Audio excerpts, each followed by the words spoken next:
Sabe qual é a ironia mais cruel sobre The Boys? A série que nasceu criticando franquias corporativas virou exatamente aquilo que ela satirizava. Por anos, exatamente 7 anos, The Boys parecia diferente. Ela parecia uma resposta legítima sobre o cansaço de super-heróis no cinema, na TV. Ela era uma série violenta, debochada, imprevisível e sem medo de destruir o que a indústria considerava sagrado. Mas aí aconteceu a pior coisa possível. Ela começou a pensar no seu universo compartilhado. Ou você morre herói, ou vive o bastante pra ver você mesmo virar vilão. Spin-off, prequel, conexões meio que obrigatórias, uma preparação de terreno. E de repente a série que passava os episódios inteiros zombando da Marvel começou a cometer um por um, os mesmos erros da Marvel. O maior problema de The Boys nunca foi o excesso de violência, nunca foi o humor negro, agressivo demais. Foi o momento em que ela parou de contar uma história e começou a construir uma franquia. Eu vou contar pra você exatamente o que aconteceu nesses últimos anos que fez The Boys entrar em decadência.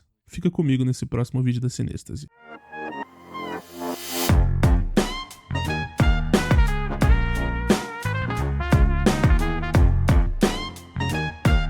Quando The Boys surgiu, ela parecia um acidente feliz no meio da indústria.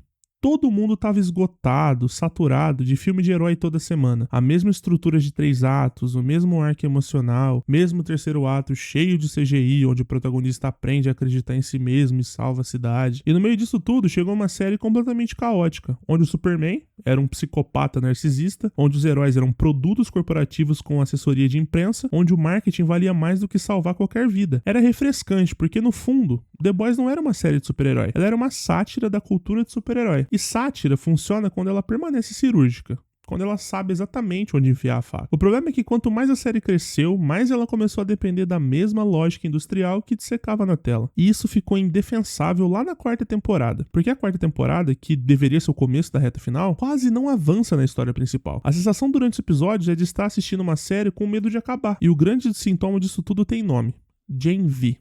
No papel, a ideia faz sentido. Uma universidade de super-heróis, uma nova geração, uma outra perspectiva daquele mundo. Só que a série original começou a agir como se todo mundo tivesse assistido. Os personagens aparecem sem introdução, conexões emocionais são realmente presumidas, momentos de grandes revelações que, quando simplesmente acontecem, não atingem quem tá acompanhando a série. Não atingem quem tá acompanhando The Boys. E o mais revelador, no fim, quase nada de Gen V muda de fato na história principal. A série fica presa num limbo. Ela quer ser essencial, mas ela não pode ser essencial demais, porque senão afasta quem não assistiu. Então ela vira um tutorial do universo compartilhado. E o tutorial acaba matando o ritmo. Ele mata o foco e mata totalmente a urgência. A 4ª temporada inteira de The Boys sofre dessa mesma paralisia. Ela parece menos interessada em concluir conflitos do que em posicionar peças para projetos que ainda nem existem. Entre a 4ª e a 5ª temporada, eles anunciam VOT Rising, um prequel, antes da série principal. Afinal, Soldier Boy deu muito certo em The Boys, e ele é realmente um personagem interessante, então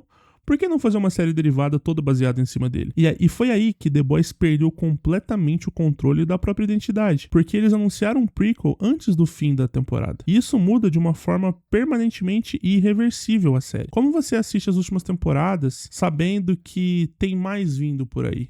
Sabendo que alguns arcos não vão ser concluídos na série principal. Você para de enxergar as cenas com desenvolvimento narrativo e começa a enxergar como, bom, eles estão preparando aqui e logo a gente vai ver mais sobre o Soldier Boy na nova série. Por exemplo, quando o Soldier Boy ganha destaque, quando certas relações são aprofundadas, quando a série dá uma desacelerada para explorar os bastidores da VOT, você não pensa, isso vai impactar o final. Você pensa, isso é pro spin-off. Um exemplo claro e que todo mundo percebeu e sabe exatamente o que eu tô falando, e aqui vai um spoiler pra quem ainda não viu a 5ª temporada, Capitão Pátria simplesmente congela novamente o Soldier Boy pra deixar ele ali, guardadinho, na vitrine, pra que os criadores da série usem o ator e o personagem na outra série. E isso acaba. A atenção vai embora, tudo vira uma transição, tudo vira uma ponte, tudo vira um conteúdo preparando mais conteúdo. Isso devasta a série, porque The Boys funcionava justamente por parecer não ter amarras nenhuma. Parecia que a série podia matar qualquer personagem, destruir qualquer estrutura, virar a mesa quando quisesse. Só que agora ela claramente tem essas amarras. As amarras corporativas, estratégicas, calculadas e blá blá blá. Ela precisa manter esse universo vivo porque dá dinheiro.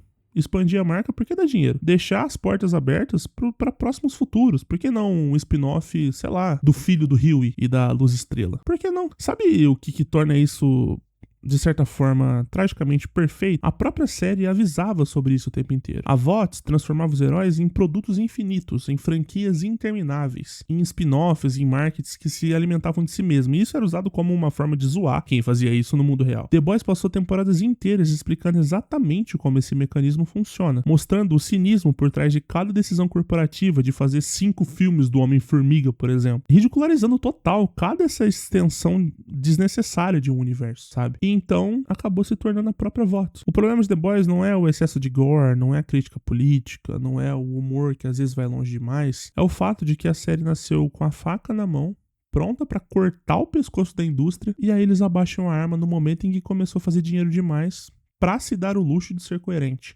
Gen V não expande nada. Eles têm personagens que aparecem como NPCs na série principal, que são enfraquecidos na série principal pra dar destaque aos protagonistas. Então, por que introduziram esses personagens na série principal? Deixasse lá, morrer no universo deles, já que, por exemplo, Gen V foi cancelada. Isso enfraquece a narrativa principal. Deixa ela mais devagar, deixa ela mais metódica. Toda vez que a série precisava desacelerar pra contar coisas que não tinham a ver com a sua história principal, todo mundo que assistia sentia que tava perdendo tempo ali. Nada dali fazia sentido. Enfim, talvez isso seja, no fim das contas, a coisa mais honesta que The Boys já fez. Provar com a própria série que nenhuma série é imune ao que ela odeia. Se você gostou desse vídeo, deixa seu like, se inscreve no canal, diz aí o que você achou do final da série. Eu vou fazer um vídeo, né? O próximo vídeo vai ser sobre a minha crítica sobre o final da série, se eu gostei ou não, se foi coerente ou não. Mas é isso. Te vejo no próximo vídeo. Até mais.